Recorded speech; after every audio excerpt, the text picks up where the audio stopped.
bienvenue à la Balcony Stage. J'ai pas mon petit truc, voilà, c'est ça. Aujourd'hui, on va renouer avec le vivant à travers son métier. Et donc j'ai 3 personnes avec moi. Moi, je m'appelle Mathieu et je suis présentateur d'un café des croissants sur le Bulbe Média. Mais assez parlé de moi. Et on va parler renouer avec le vivant à travers son métier. Avec tout d'abord Aina Kéros, au milieu, vous l'aurez compris. Florent Skavinski, parfait, tout à gauche pour vous. Et Claudio Muscus, tout à droite pour vous. Et on va commencer avec une présentation rapide de qui vous êtes aujourd'hui. Et en 1 minute 30 max. Ça a déjà changé, j'ai dit 2 minutes tout à l'heure, mais c'est 1 minute 30 max. À vous, qui commence? Ok, on est en 2025. Est-ce que c'est du biomimétisme, l'honneur aux dames? Les animaux laissent toujours les femmes parler en premier, pas du tout.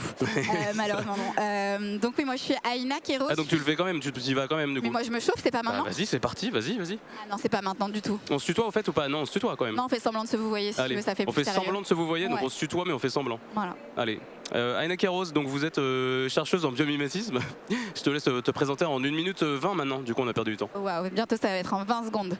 À la base, j'étais moi chercheuse. J'ai travaillé sur le vivant, biologie marine, terrestre. J'ai voulu étudier les espèces pendant 10 ans pour comprendre ce qu'elles pouvaient nous apporter en tant qu'humains. C'est ce qu'on appelle le biomimétisme. Et aujourd'hui, je suis conférencière. Je donne des conférences, je fais des podcasts, des chroniques. Et donc ma tagline que quelqu'un m'a soufflé il n'y a pas longtemps que je trouve assez stylée, c'est Aina, c'est la chercheuse devenue conteuse. Voilà, je te la donne. Et c'est vraiment ça, c'est que j'ai fait de la recherche et maintenant j'interviens surtout maintenant en entreprise pour leur expliquer par exemple comment on pourrait s'inspirer des espèces qui nous entourent pour mieux manager, gérer le conflit, créer des coopérations, affronter les prochaines phases sèches qui attendent l'entreprise. Donc c'est vraiment une approche qui est beaucoup plus orientée aussi solutions comportementales dans le biomimétisme. En tant que chercheuse en biomimétisme, comment on fait dans une meute de loups pour passer la parole? Alors un lycaon éternuerait pour dire qu'il est d'accord. Donc si tu veux, j'éternue, ça veut dire que c'est au prochain. Ok. À toi Claudio, bienvenue. Merci, bonjour, je m'appelle Claudio Muscus. Moi je me vois plutôt comme un entrepreneur qui a décidé il y a 7-8 ans de s'investir pour une cause, la cause de l'agroécologie. En partant du constat que le modèle agricole actuel en France génère un certain nombre de problématiques au niveau de la santé, de l'écologie, au niveau économique aussi. Et que du coup il y a des choses à faire. Et moi j'avais envie de soutenir une cause, d'essayer de changer ce secteur à mon échelle. Et du coup j'ai décidé d'entreprendre dans ce secteur. Et je suis aujourd'hui directeur général de Ferme d'Avenir, qui est l'association qui développe l'agroécologie en France depuis 12 ans à peu près, avec plein d'actions dont on parlera si on a le temps. T'as dit Ferme d'Avenir, t'as vu, ça applaudit direct derrière. Ouais, c'était pour moi. Tout ça est synchronisé, hein, faut pas croire qu'on est en compétition. Et bravo, et donc à toi Florent, est-ce que tu peux te présenter maintenant en 20 secondes? Je rigole. Tu prends autant de temps que tu veux. Bonjour à tous, du coup je m'appelle Florent, à la base je suis issu de l'ingénierie bâtiment, dans l'école d'ingé. Après j'ai fait une première transition pro en ébénisterie, où je suis resté 3 ans. Et en parallèle de tout ça, j'ai monté Cerver, qui est une foncière forestière citoyenne. Donc les citoyens mettent leur épargne dans la foncière et avec cet argent, avec cette épargne, on achète des forêts et on les gère durablement en respectant la biodiversité, les écosystèmes, les sols. Et parce qu'on est parti du constat, un petit peu comme Claudio je pense, on est parti du constat que en France il y a beaucoup de problèmes de malforestation, il n'y a pas de déforestation puisque les surfaces forestières grandissent en France, mais il y a de la malforestation, des coupes rases, des monocultures, et que le foncier est roi, et du coup on s'est dit on va le racheter tous ensemble avec tous les citoyens et on va pouvoir le gérer comme on veut. Voilà. Bravo, merci, c'était la fin de la conférence. Vous pouvez... non, c'est une blague, que je fais souvent d'ailleurs, beaucoup trop souvent. On va maintenant donc passer à la première partie qui est peut-être un peu plus conseils pratiques pour renouer avec le vivant dans son métier. Et je sais pas, il y a peut-être... déjà, est-ce que, juste on teste un peu par applaudissement ici, est-ce qu'il y a des étudiants là? Très bien, et est-ce qu'il y a des gens qui sont salariés? Très bien. Et très bien. Et est-ce qu'il y a des gens qui sont debout à côté en train de parler et pas écouter la conférence par applaudissement? Je rigole. J'adore, il y a eu un applaudissement de aparté avec du vent. Et donc, donc la première partie de ces 19 minutes 40 qui nous restent, c'est comment renouer avec le vivant. Donc les conseils pratiques un peu de ce que vous avez vécu. Vous avez tous des métiers un peu différents et des trajectoires un peu différentes dans le côté, vous n'avez pas forcément fait un virage à 180 ou si, et avec peut-être des illusions et des choses. Avec, voilà, et on amorce une deuxième partie qui va être incroyable, vous allez voir. Qui commence du coup? Est-ce qu'on fait un inverse? Vas-y, à toi Florent. Comment donc du coup j'ai renoué avec le vivant dans mon métier? Et du coup je vais parler un petit peu d'ébénisterie et un petit peu de forêt, parce qu'en ingénierie on nous apprend beaucoup à calculer sur des ordinateurs etc, mais pas vraiment à se connecter avec le vivant. Donc du coup dans la forêt j'ai beaucoup appris à développer mes sens, et je pense que c'est vraiment ce que j'ai envie d'apporter aujourd'hui à cette conférence. C'est que j'ai appris à regarder, j'ai appris à sentir, j'ai appris à écouter. La forêt, c'est un écosystème hyper complexe et on est toujours en train de regarder en haut, en bas, à droite, à gauche, et se reconnecter au vivant par le regard, apprendre un chêne à le reconnaître, on met 2-3 jours. Mais en fait, apprendre que le chêne, s'il est sur une face sud parce que le sol il est un peu sec, que le soleil est ici, et il va être un peu plus chétif que le chêne qui est au fond d'une vallée. Enfin voilà. Donc, vraiment au niveau de ces sens, je me suis reconnecté au vivant grâce à ça. Et en ébénisterie, j'ai été amené à toucher de la matière vivante, à couper un arbre et à le travailler. Et en fait, je me rends compte que si je ne me connecte pas à cette matière vivante qui est du bois, là on peut voir un peu de bois, on peut voir les fils du bois, et si on n'arrive pas à le comprendre pour le travailler, on va faire soit un travail de mauvaise qualité, soit un travail de mauvaise qualité tout simplement. Donc voilà, vraiment le toucher, comprendre la matière, comprendre le vivant, comprendre pourquoi ça a poussé comme ça, c'est ce qui m'a vraiment reconnecté au vivant à travers ces deux métiers. C'est une bonne réponse. À toi Claudio. À moi, d'accord. Moi, au moment où j'ai commencé à réfléchir à l'agriculture comme secteur pour dévier, très naturellement s'est posé la question comment je vais faire pour apprendre ce secteur. Tu faisais quoi avant? J'étais dans le digital, j'étais directeur commercial d'une start-up tech, donc rien à voir. Et ce qui est génial avec l'agriculture, c'est que c'est très facile d'aller sur le terrain, quoi. C'est très facile moi, ce que j'ai fait, c'est que je me suis inscrit à des stages, des formations. Je suis allé faire du woofing. Le concept du woofing, c'est d'aller travailler contre le gîte et le comment dire, le gîte et le couvert. Oui, merci, c'est ça l'expression. Contre le gîte et le couvert dans des exploitations agricoles. Peut-être donc c'est le meilleur moyen pour aller. Donc c'est le meilleur moyen pour aller se tester sur le terrain, et assez rapidement il y a un choix qui s'est posé à moi. Est-ce que je vais devenir agriculteur ou est-ce que je vais faire autre chose? Et donc je trouve super intéressant d'aller se confronter au terrain plutôt que de romantiser des situations et de jamais y aller, quoi. Voilà. Et donc du coup c'est ce qui t'a permis en partant de là, donc tu as d'abord fait ça. Et ça t'a permis de comprendre quoi? Est-ce que ça t'a rendu heureux? Ouais, moi j'ai trouvé ça génial d'être sur le terrain et de vivre avec eux au quotidien, et de voir quelles sont les galères et quelles sont les joies de ce métier-là. Et ça m'a fait aussi de me rendre compte que je voulais pas être agriculteur, moi, professionnel. Et donc il fallait trouver une place du coup par rapport à ça. C'est ça, donc tu t'étais dit au départ, moi ça va être ça, et en fait tu t'es rendu compte que faire pousser des tomates c'était pas forcément ton truc à 100%, parce que c'est peut-être aussi ça, et que du coup maintenant tu es plutôt intellectuel dans cette agriculture. En fait je savais pas ce qui allait se passer, c'était impossible parmi d'autres de devenir agriculteur un jour, mais je me suis rendu compte en me confrontant au terrain que c'était effectivement peut-être autre chose qu'il me fallait. Il me fallait une place effectivement plus intellectuelle, en faisant levier sur mon expérience passée de jeune dirigeant, être capable de nouer des partenariats, de monter des projets, et donc j'ai préféré aller dans cette direction-là. À vous, Aina Rose. Comment est-ce que j'ai renoué avec le vivant? Ça a pas mal évolué, je dirais. Au début, c'était très axé. Mon moteur, ça a toujours été l'exploration.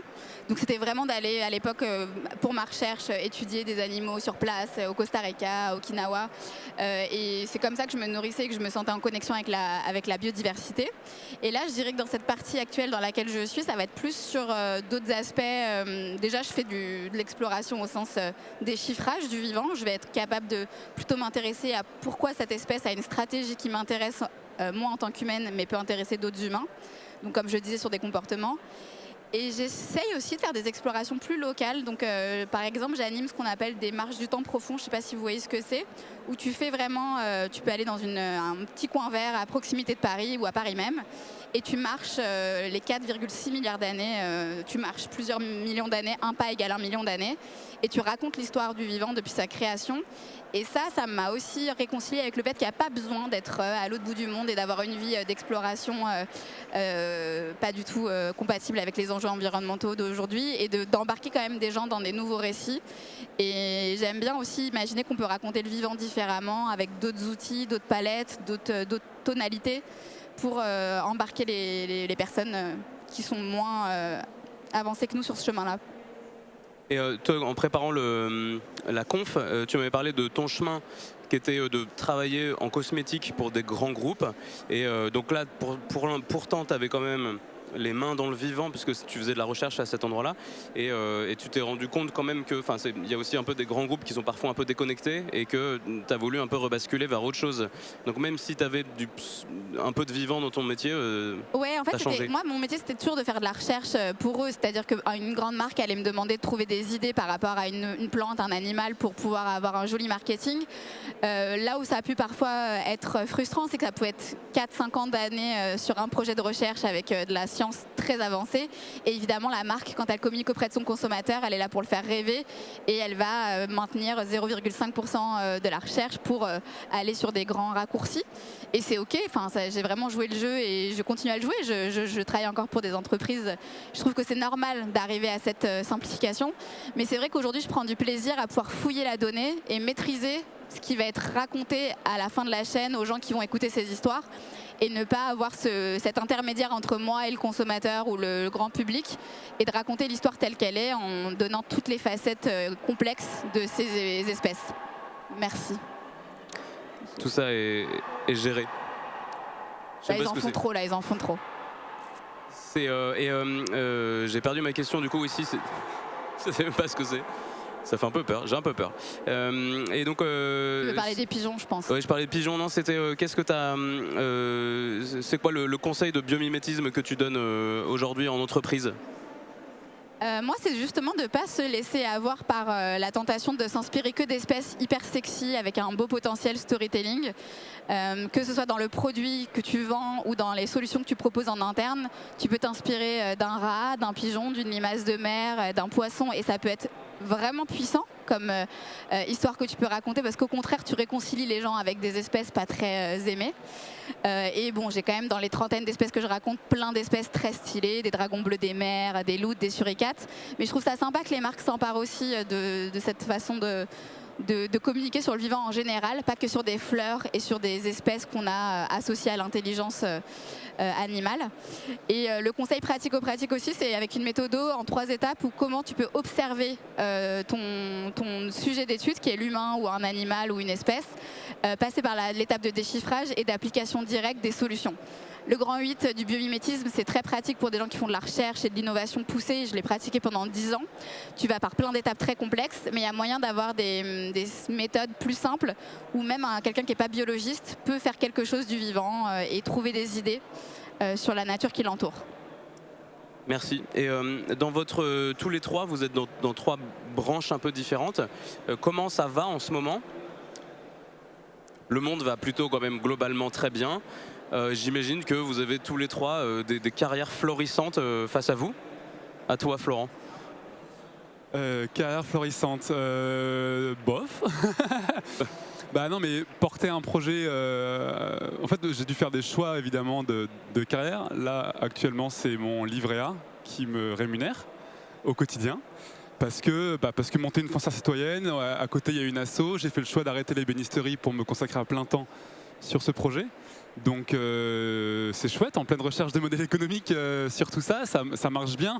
Mais la forêt en France, il faut passer à l'échelle, il faut avoir plusieurs milliers d'hectares pour pouvoir se rémunérer dessus. Parce qu'on fait aussi beaucoup attention aux vivants. On les gère de manière très respectueuse. Donc voilà, donc les forêts, on a beaucoup de combats à gagner sur les industries qui coupent des arbres, il y a des présidents qui veulent planter 1 milliard d'arbres, qui mettent des subventions, et il y a évidemment les gros méchants qui prennent ces subventions pour faire un peu n'importe quoi. Donc voilà, on a plein de combats à gagner, mais on a plein d'énergie à revendre, et c'est ça qui est hyper chouette. Et la forêt, c'est un milieu assez extraordinaire. Donc le métier est génial, le projet est génial. Il faut juste gagner ses combats. Oui, parce que, et je te lance après, Claudio, c'est que il y a à la fois peut-être trouver un job qui va nous permettre d'allier le vivant, et surtout peut-être que vous tous ici ce matin, c'est rare de dire ça quand on a un micro et qu'on fait un peu de stand-up, mais et du coup vous pouvez aussi soutenir des gens comme ça. Et donc comment on peut soutenir? C'est quoi, en arrêtant d'acheter des meubles en bois En arrêtant d'acheter, en investissant dans la foncière Cervère, en faisant le seconde main. En fait, pour le vêtement, pour les meubles, pour absolument tout, il y a des énormes géants qui ont cru, qui ont fait croire pendant de longues années que faire un t-shirt à 3 €, faire une table Gouloups à 99,99 €, c'était le prix. Et en fait, pas du tout. Derrière, il y a un coût social, il y a un coût environnemental qui est énorme pour justement baisser ce coût économique. Donc faites de la seconde main, prenez une perceuse, une ponceuse, allez chez Emmaüs et achetez des meubles de seconde main, repeignez-les, vous verrez, vous serez hyper fiers, votre table elle sera hyper belle, et elle aura coûté 20 € plus 10 € de peinture. Et vous la prendrez de déménagement en déménagement parce qu'il y aura une attache sentimentale à cette table, et vous aurez en plus sauvé des écosystèmes. Donc ça peut être l'une des solutions. Ouais. Toi, Claudio, comment ça se passe chez Ferme d'Avenir?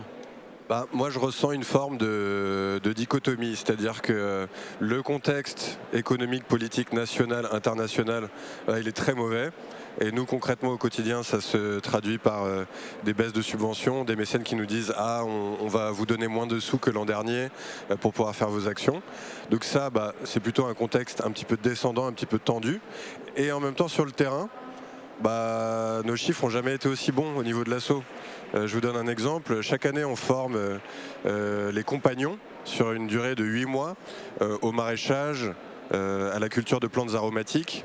C'est une des plus belles formations agricoles en France. C'est unique parce qu'on envoie des gens dans les fermes pendant des mois pour aller vraiment sur le terrain et apprendre auprès des agriculteurs. Et en fait, pour la première fois, on a eu le record d'inscription au compagnonnage. On forme 40 personnes cette année. Donc en fait, on a sur le terrain des super choses qui se passent. Mais du coup, ça demande comme il y a ce contexte, voilà, un peu dichotomique, ça demande de rester, attentif et de s'adapter en permanence. Et je pense que ça demande beaucoup d'énergie. Il y a des formations qu'on va peut-être arrêter dans 1 an, dans 2 ans, qu'on fait pourtant dans notre catalogue parce qu'en fait, on se rend compte qu'elles ne marchent plus. Il faut qu'on reste très attentif par rapport au secteur, aux attentes des agriculteurs pour s'adapter en permanence à leurs besoins. Et donc, il ne faut pas se relâcher, quoi. C'est pas parce qu'on est dans l'associatif ou dans l'écologie que ça demande d'être moins attentif aux attentes du marché. Je sais que c'est un peu difficile de... Je fais exprès d'utiliser le mot, mais c'est comme un agriculteur. Un agriculteur, c'est un chef d'entreprise. Il doit vendre ses fruits et légumes, si je prends l'exemple d'un maraîcher, à des clients. Et si une année, ses fruits et légumes, ils sont moins bons, ou ils sont moins beaux, ou ils sont machin, il va avoir moins de clients. C'est comme ça, c'est la vie. Donc il faut rester, très pragmatique là-dessus. J'enchaîne. Un peu comme Claudio, je trouve qu'il y a un peu une sensation qu'à l'extérieur, tout commence à prendre un virage duquel on n'est pas fan. Et pour autant, pour l'instant, moi, ça se traduit par plutôt encore plus de volonté d'aller reconnecter via d'autres façons, d'autres récits à ça.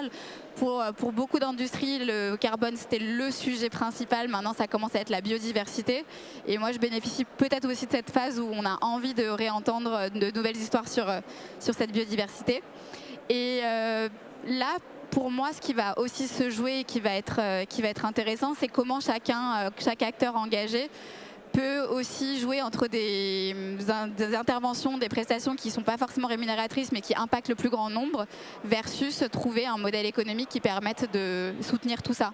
Et moi je suis en plein dans cette équation en 2025, c'est comment continuer à trouver des publics et des interlocuteurs qui vont me permettre d'avoir une économie, mais aussi tout ça pour pouvoir aussi intervenir dans des écoles ou des publics comme la CEC et d'autres des événements comme Change Now et que ça impacte des gens de plus en plus différents. Merci, il nous reste 4 minutes 27, alors on va passer à la dernière partie qui me tenait à cœur parce qu'en discutant avec vous trois, il y a eu un truc qui s'est un peu dégagé, c'est aussi, il y a tout court, là on cherche à renouer avec le vivant dans notre société, et aussi c'est peut-être comment faire changer la société sur 3 visions, et en discutant avec vous trois, c'était ces 3 visions-là, donc il y avait d'abord, avec toi Florent, c'était la mort, pardon. Ah, je voulais finir par celui-là, mais d'accord. Et donc c'était avec toi d'abord Claudio, c'était le fait de trouver sa place, mais tu l'as déjà un peu esquissé tout à l'heure sur, on a eu j'imagine un peu une sorte de premier fantasme de dire tout le monde va revenir à la Terre, et bon, on va pas tous pouvoir revenir à la Terre, donc la société doit évoluer, et donc c'est pas un virage non plus à faire totalement. Après il y a avec toi Aina le vieillissement, parce que tu as travaillé pour faire des crèmes anti-vieillissement, et toi, donc c'est avec toi Florent, le dernier c'est la mort. On finira par toi pour comme ça une sorte de chant d'envoi comme dans les églises. Donc c'est avec toi d'abord, c'est rapide, tu en as déjà parlé tout à l'heure, mais c'est est-ce que toi tu arrives à discuter avec d'autres personnes aussi de ça, de trouver sa place, et de comment t'as vécu et où tu vis aujourd'hui le fait d'avoir cru que tu pouvais aller remettre les mains dans la terre totalement, et aujourd'hui tu as l'air d'être complètement en phase avec ça, c'est cool, mais aussi la société peut-être, faut peut-être qu'on arrête de fantasmer ça quoi. Ouais, finalement, en fait, ça parle de la notion de fantasme. Est-ce qu'un fantasme, on a envie de le réaliser ou pas? Est-ce qu'on a envie de s'y confronter ou juste de le laisser là comme ça? Et effectivement, prendre le risque de s'y confronter et d'y aller, c'est prendre le risque d'être déçu, finalement.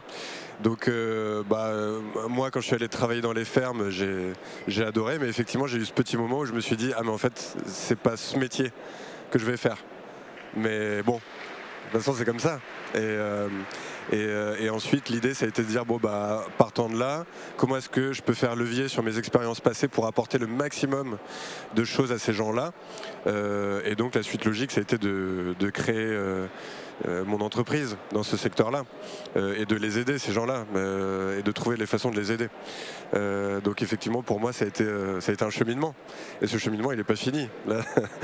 Là aujourd'hui j'ai ce métier-là, demain je ne sais pas ce que ça va devenir, ferme d'avenir, je ne sais pas ce que je vais être dans 10 ans, dans 15 ans, dans 20 ans, et donc tout ça je trouve que ça force l'humilité. Ah, je crois qu'il y a un début d'applaudissement, mais non c'est un truc qui est tombé par terre. Et toi Aina, du coup c'était le vieillissement, parce que est-ce que tu as un scoop pour nous aujourd'hui? Est-ce qu'il y en a qui veulent devenir centenaire ici? Levez la main ou applaudissez. Pas centenaire. Trop. Pas tant, ouais, je vous comprends. Tant que ça, ouais. Ça dépend des prochaines centenaires années. peut-être déjà. Est-ce qu'il y a déjà des centenaires, ouais? Par applaudissement, enfin ou par... Ok, cool. Ah, je te connais effectivement. Bravo. 106, c'est pas mal. J'ai travaillé sur les centenaires. En fait, moi j'ai fait tout un projet qui était effectivement demandé par des marques cosmétiques, des grands groupes qui voulaient trouver la plante secrète des centenaires dans les 5 zones bleues, Okinawa, Costa Rica, Sardaigne, etc. Donc je suis venue avec une casquette d'ethnobotaniste, donc j'allais faire des enquêtes ethnobotaniques auprès de personnes de plus de 100 ans qui avaient tous l'air d'être des mythos, parce que vraiment tous l'air d'avoir 82 max quoi. Tu fais la différence entre les deux toi? Moi j'avais mon bras droit, c'était Michel Poulain qui est vraiment le boss des zones bleues, et lui il faisait des enquêtes un peu, il essayait de croiser toutes les dates de mariage, d'enfants pour être sûr que la personne en face n'était pas une personne mytho. Il y en a une fois où on a eu un doute sur plus de 200 personnes interviewées, mais la plupart du temps ils avaient bien l'âge qu'ils disaient, et je leur posais tout un tas de questions. Donc l'ethnobotanique c'est comment ils sont en lien avec le végétal, et j'essayais de comprendre ce qu'ils avaient mangé, avec quelles plantes ils s'étaient soignés, et je retirais de là un peu une map de milliers de plantes, et j'essayais de faire des liens entre les zones bleues. C'était mon gros sujet de recherche, c'est comment trouver des familles de plantes communes dans les zones bleues pour arriver avec ses clients et leur dire vous avez la plante miracle. C'était leur brief. Et en fait ce qui s'est passé sur place c'est que oui, on a trouvé plein de plantes, il y a plein de produits aujourd'hui qui existent grâce à cette recherche, mais si je devais vous dévoiler comme un scoop, si vous voulez quand même un tips pour être centenaire, c'est pas les plantes forcément, même s'il vaut mieux en manger plus que du McDo, mais c'est plutôt le lien psychosocial sur place qu'on a découvert avec d'autres chercheurs parce qu'on venait à plusieurs. C'est que le vrai dénominateur commun qu'on a le plus identifié, c'est comment les gens perçoivent leur vieillissement. Et comment finalement la perception qu'ils ont de leur manière de vieillir est plutôt positive, voire la connexion qu'ils avaient avec le reste de leur sphère sociale, leur famille, les amis. Au Japon, c'est ce qui s'appelle le moai, c'est d'avoir des cercles qui sécurisent émotionnellement les gens. Et ça, d'après la recherche, ce serait un gros contributeur pour mieux vivre en meilleure santé plus longtemps. Donc soyez gentils, pas du tout. Soyez en connexion avec votre sphère émotionnelle jusqu'au plus tard possible. Soyez positifs sur le vieillissement et vous serez centenaire. Voilà, on se retrouve dans 100 ans. Et toi, Florent, je t'ai taquiné en te posant la question parce que tu as un truc super joli justement en ce moment. Tu es ébéniste et avec une forêt durablement exploitée. Donc il y a un truc très, très beau. Et du coup, je t'ai taquiné en te disant est-ce que dans je sais pas, 50 ans, les futurs écolos t'embêteront en te disant t'es en train de tuer des arbres et tout. Et il y avait un truc très beau, j'imagine, avec les éleveurs à un moment. Et voilà, et du coup, c'est comme ça que je t'ai lancé. Ouais, dans 50 ans, j'en sais rien. J'espère que je fais au mieux aujourd'hui. Mais oui, en effet, aujourd'hui, la société industrielle ou pas, mais la société a éloigné la mort et le vieillissement de nos sociétés. Les abattoirs sont plus dans le centre des villes pour des raisons hygiéniques aussi, mais ils sont complètement cachés dans les campagnes. Les EHPAD, pareil, dès que les grands-mères vieillissent, on les fout à l'EHPAD très loin des centres-villes. Et en fait, il ne faut pas oublier que pour vivre dans le vivant, il y a aussi une notion de mort, et ça a toujours été pour manger. Qu'on coupe une aubergine, on lui donne la mort. Qu'on coupe un arbre pour faire une maison, on lui donne la mort. Et un porc, on lui donne la mort aussi. Et en fait, tout ça, c'est vraiment invisibilisé parce que vous achetez vos tomates chez Monoprix en barquette, parce que votre maison, elle arrive en kit ou votre meuble il arrive en kit et vous n'avez pas ça.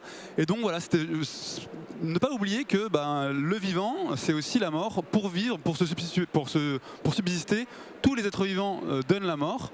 Et je pense que c'est aussi bien de réintégrer ça, de ne pas être choqué par ça et de lutter un petit peu contre cette invisibilisation de la mort et du vieillissement dans nos sociétés et de l'accepter en fait, tout simplement.